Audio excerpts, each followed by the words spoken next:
Yebo ingeniso wethu impela sibona lapha nokuphayela umthakathi ke nje bebesemsazweni kuKhozi FM live kuyona ke interview. Ngengathi ke bembuza ke ngemibuzo ke ngake imashi ke iqhubekayo.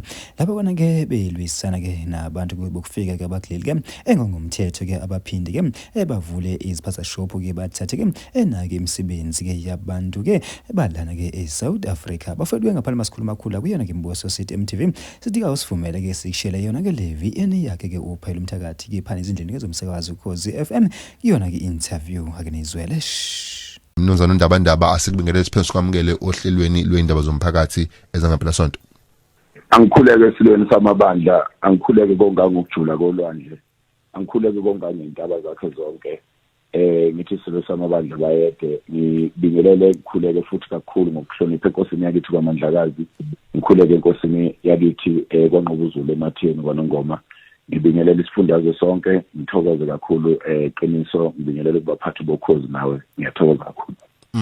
Mnumzana uNdabandaba la siyazi ukuthi ke njengoba sengishilo ukuthi ke udume ngelikaphakela umthakathi ngiyakholela ukuthi ke abaningi bayakwazi njengamanje kodwa ke abantu abaningi bakwazi ngendlela ezahlukahlukene. Mina ngiqala nje ukukwazi ngangikwazela ngestokfela sezimbuzi mangabe ngingaphazami. Abanye bakwazi ukukhulisa izingane zabafana abanye ke njengamanje abaningi sebekubona uqhuba lembhikisho. Mhlawumbe mangabe ungazichaza ngokwakho ungathi nje ubani uphakela umthakathi? Uphakela umthakathi uNkosikhona uVusumuzi ngwakwaNdabandaba ngizalwa uManqimalo lapha endaweni yakwaMandlakazi entabeni yeZulu, enye indawo ezihlanzekile kakhulu ngokomoya kaNkulunkulu la ezweni. Kodwa abantu abaningi ke ababhala imlando abayibhali le ndawo angazi ukuthi kwenzeka kanjani ngoba inomlando omkhulu omhle ngendlela yesimanga. Ngikhulele khona nje lapha kwaNongoma, ngumfana walapha kwaNongoma.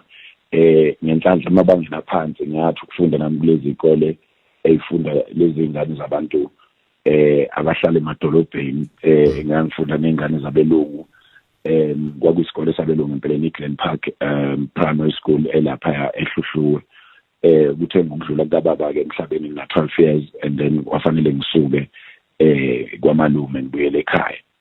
So ngikhule nje ngenkolo kaNkulunkulu yasemakhaya, not le yasemasontweni, leyo kwazisa uNkulunkulu nemvelo. Ngikhuliswa ngabantu abadala kakhulu, ngikhuliswa uZulu Menyanyeni wakwaMyeni.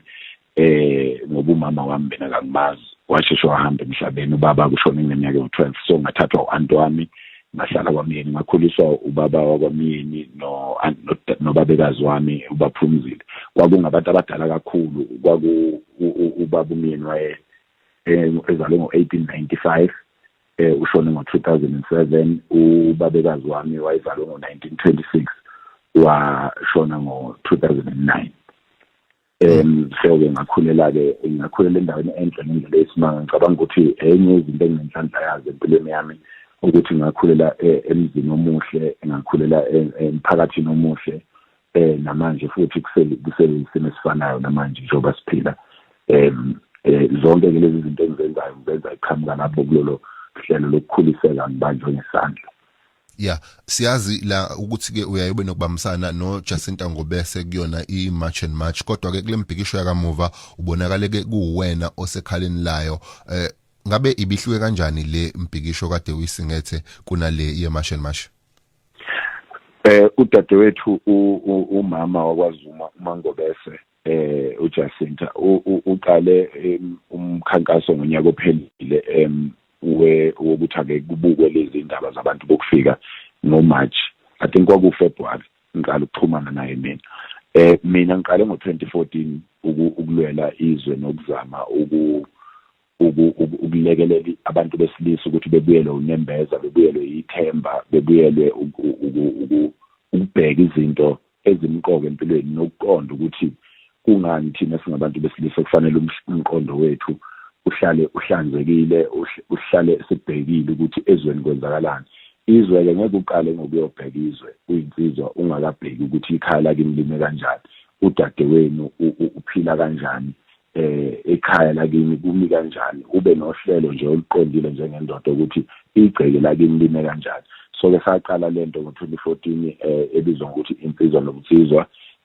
Lapha khona kwaMandlakazi sibambisene noKhathideke oTshatha umfowethu osebenza khona lapha emsakazweni.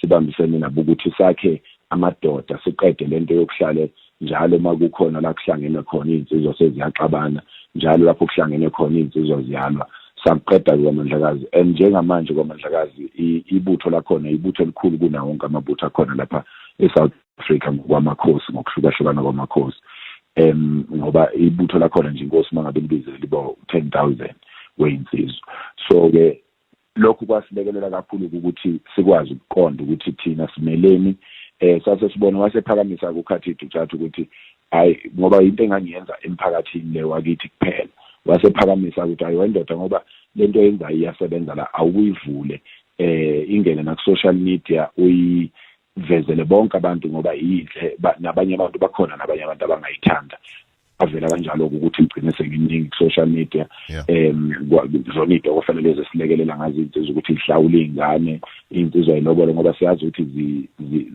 zihola imali encane insizwa bahola 10,000 abantu inkomo u10,000 so ke umuntu ngayedwa insizwa la emakhaya uthola ukuthi ubheke imndeni onabantu abawu80 kuyaphezulu so umuntu ohola u10,000 ehlala eGoli rent ethenga ukudla eGoli egibela aphinde futhi ondle ekhaya kukancane ukuthi noma ethanda ukuhlawula ingane yakhe ngeke kube lula ukuthi akwazi ukuhlawula so ke saqala ukuthi hayi beka ndoda 1,000 rand njalo ngenyanga uphela inyanga uthenga inkomo eyodwa uhambise nembuzi ekhweni lakho bese uphinde lokhu uthenga ngawani inkomo noma kungakuthatha 10 years kodwa okungenani kukhona la usebenza ubheke khona ukuze ukhombise phela inhlonipho emzini wendoda owawugcweleza ngenhloso enhle kodwa